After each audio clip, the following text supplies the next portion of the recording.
पावसाळी अधिवेशन सुरू होण्यापूर्वी महाविकास आघाडीच्या नेत्यांची आज एक महत्त्वाची बैठक पार पडली। महत्त्वाच्या बैठकीमध्ये तिन्ही पक्षांच्या नेत्यांकडून सरकारला धारेवर धरण्यासाठी रणनीती तयार करण्यात आली। या रणनीतीमध्ये सरकारच्या विरोधात आंदोलन उघडण्याचंही या ठिकाणी बैठकीमध्ये निश्चित करण्यात आलं आहे। सरकारला धारेवर धरण्यासाठी अनेक मुद्दे या ठिकाणी उपस्थित केले जाणार आहे। त्यामध्ये प्रामुख्याने शेतकरी कर्जमाफी, नीट आणि बेरोजगारी सारखे अनेक प्रश्न या ठिकाणी सरकारवर हल्लाबोल करण्यासाठी महाविकास आघाडीने रणनीती तयार केली आहे। यामुळे उद्याचं जे पावसाळी अधिवेशन आहे ते वादळी ठरण्याची शक्यता नाकारता येत नाही।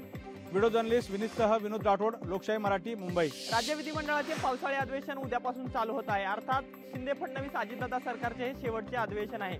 लोकसभा निवडणुकीत राज्यात महाविकास आघाडीला अपेक्षित यश मिळाल्यामुळे काँग्रेस पक्ष या अधिवेशनामध्ये आक्रमक भूमिका घेताना आपल्याला पाहायला मिळाले। नीट परीक्षा, शेतकऱ्यांचे मुद्दे याचबरोबर अटल सेतू यासह इतर मुद्द्यावर काँग्रेस पक्ष अधिवेशनामध्ये आक्रमक झालेला पाहायला मिळाला। आज विरोधी पक्षनेते विजय वडेट्टीवार यांच्या बंगल्यावर महाविकास आघाडीची एक महत्त्वाची बैठक झाली। या बैठकीमध्ये हा निर्णय घेण्यात आला आहे। त्यामुळे सत्ताधारी पक्षाने बोलवलेल्या चहापानाच्या निमंत्रणावर सुद्धा महाविकास आघाडीच्या नेत्यांनी बहिष्कार टाकलेला आहे। त्यामुळे पाहणं महत्त्वाचं ठरणार आहे की उद्यापासून चालू होणाऱ्या अधिवेशनामध्ये कशा पद्धतीने महाविकास आघाडीचे नेते सरकार विरोधात आक्रमक असलेले आपल्याला पाहायला मिळतील। कॅमेरामन रोहितसह मी अजय अडसूळ, लोकशाही न्यूज, मुंबई। मुंबई शिक्षक, मुंबई पदवीधर आणि कोकण तसेच नाशिक या मतदारसंघासाठी निवडणूक मतदान प्रक्रिया आज पार पडली। मात्र या मतदान प्रक्रियेमध्ये मतदानाचा टक्का हा कमी झाल्याचं स्पष्ट झालं। ज्यामध्ये अनेक कारणे समोर आली। त्यामध्ये एक कारण म्हणजे मधल्या दिवशी हे मतदानाचं प्रक्रियाचा दिवस असल्यामुळे याचा फटका बसलेला आहे। तर दुसरीकडे अनेक मतदारांची नावं ही निवडणूक यादीतून गहाळ झाल्याचं समजतंय। काहींचे मोबाईल नंबर या ठिकाणी नसल्यामुळे त्यांची नावं बाद झालेली आहेत। तर काही लोकांना संदेश आले परंतु त्यांचं नाव हे मतदार यादीमध्ये नाही, अशा प्रकारच्या तक्रारी समोर येत आहेत। त्यामुळे कुठेतरी याचा फटका हा कमी झालेल्या मतदान टक्क्याला बसलेला आहे। मात्र यामध्ये सर्वाधिक पदवीधर तसेच शिक्षकांनी कोणाला कौल दिलाय, यामध्ये ठाकरे गटाचा उमेदवार सरस ठरतो की महायुतीचा उमेदवार सरस ठरतो हे येत्या 1 जुलै रोजी समजणारे। मात्र यामध्ये नक्की कोण बाजी मारतंय हेच पाहणं महत्त्वाचं ठरणार। कॅमेरा पर्सन सुनील वर्मासह स्वप्नील जाधव, लोकशाही मराठी, मुंबई। नाशिक शिक्षक मतदारसंघासाठी आज मतदानाची प्रक्रिया पार पडते।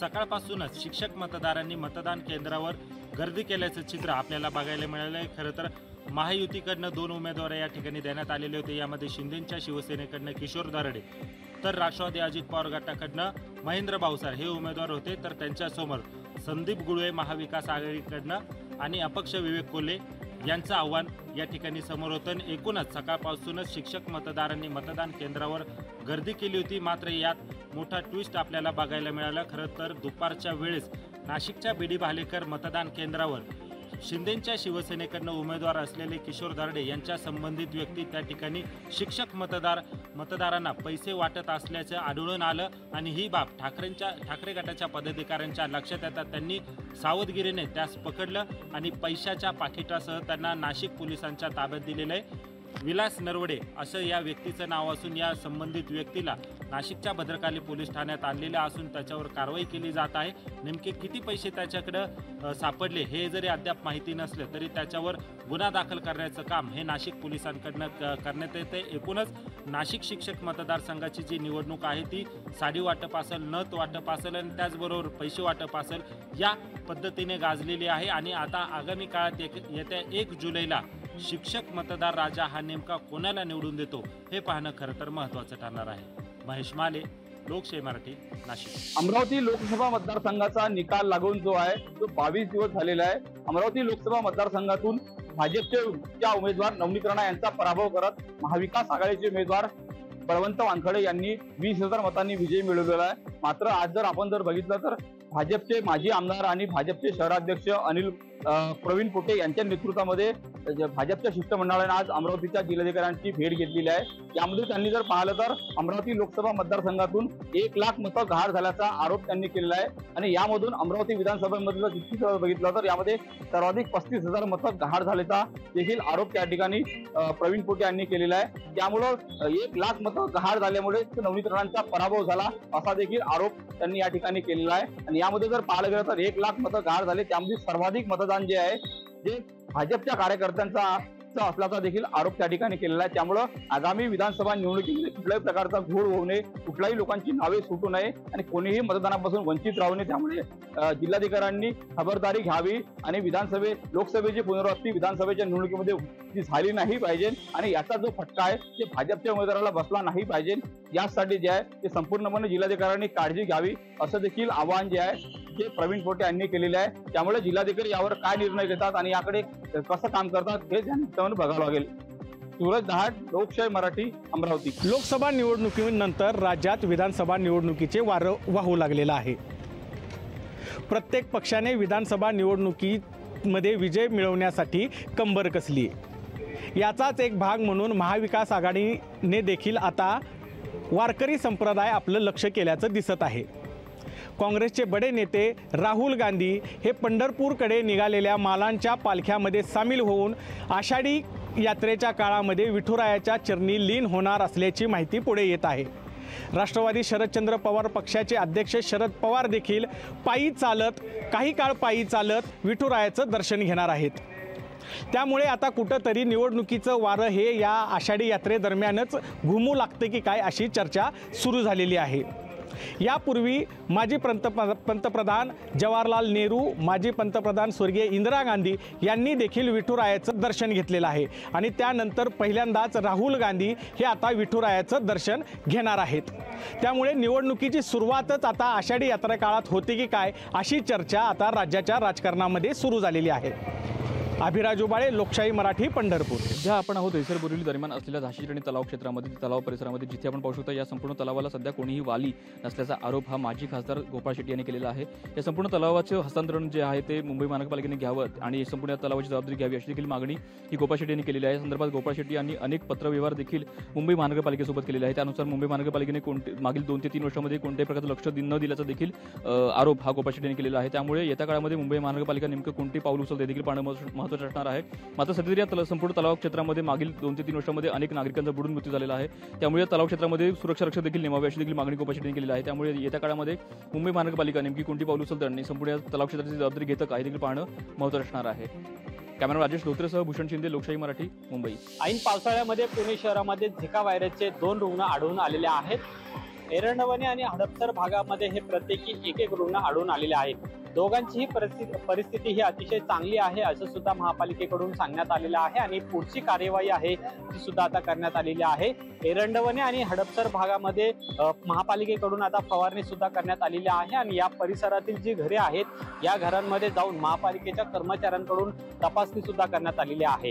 घर असेल किंवा घराच्या बाजूचा परिसर असेल यामध्ये कोणत्याही कुंड्या असतील किंवा प्लास्टिकच्या वस्तू असतील ज्यामध्ये पाणी साचणार नाही याची काळजी घ्यावी असं सुद्धा महापालिकेकडून सांगण्यात आलेलं आहे आणि प्रत्येक घरामध्ये जाऊन महापालिकेच्या कर्मचाऱ्यांनी ही तपासणी केलेली आहे। जे 2 पॉझिटिव्ह रुग्ण आढळून आलेले आहेत त्यांची प्रकृती अत्यंत चांगली आहे असं सुद्धा महापालिकेकडून सांगण्यात आलेलं आहे। पण पावसाळा वाढत चाललेला आहे, वातावरण बिघडत चाललेलं आहे आणि त्यामुळे झिका व्हायरसचे रुग्ण हे वाढू नये यासाठी पालिकेने आता पावलं उचलायला सुरुवात केलेली आहे आणि ज्या ठिकाणी संशयित रुग्ण हे आढळून आलेले आहेत त्या ठिकाणी सुद्धा फवारणी केली जात आहे।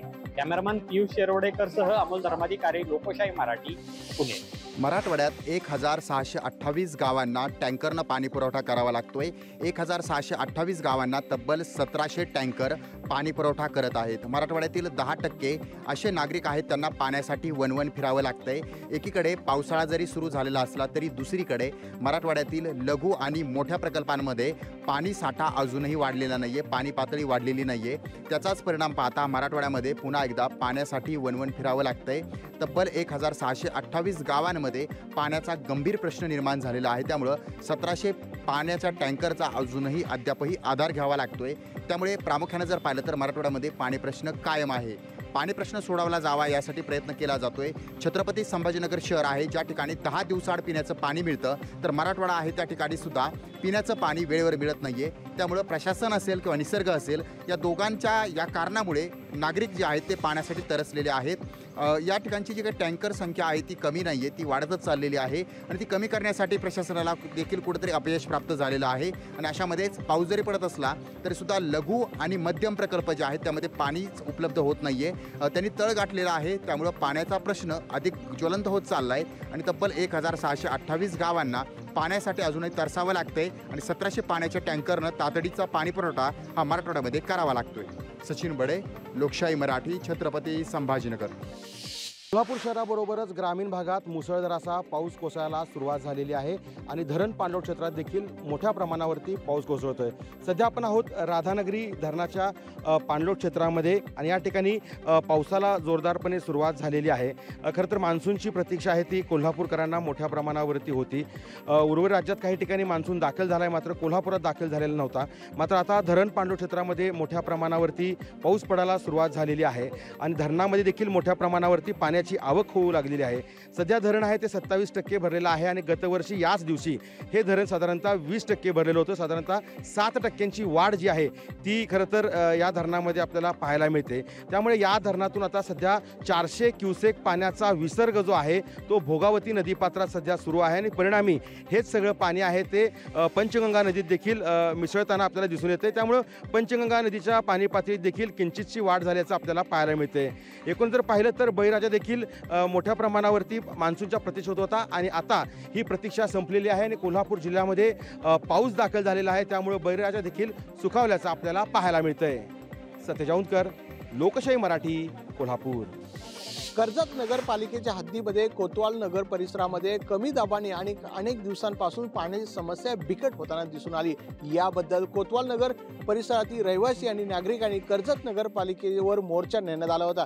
यावेळेला महिला मोठ्या संख्येने उपस्थित होते, कारण पाण्याची समस्या दिवसेंदिवस बिकट होत असल्यामुळे महिलांना आणि नागरिकांना मोर्चा काढावा लागला। त्यामुळे कर्जत नगरपालिकेतले असलेले अधिकारी जाणीवपूर्वक दुर्लक्ष करताना दिसून येत आहे। त्यामुळे पाण्याच्या समस्यावर आता लोकप्रतिनिधी लक्ष देणार का, असाच प्रश्न आता कोतवाल नगर रहिवासी विचारतात दिसून येत आहे। कॅमेरामॅन ज्ञानेश बाडेसह विकास मिरगणे, कर्जत, राज्यातील मंगरुळपीर नगर परिषदचा कारभार हा वाऱ्यावर असल्याचे चित्र या ठिकाणी पाहायला मिळत आहे।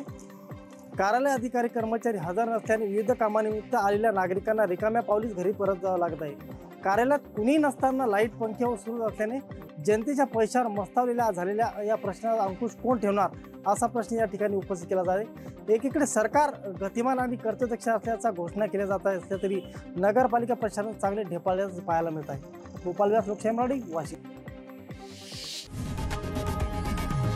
लोकशाही मराठी, ऐका, पहा, जागरूक रहा।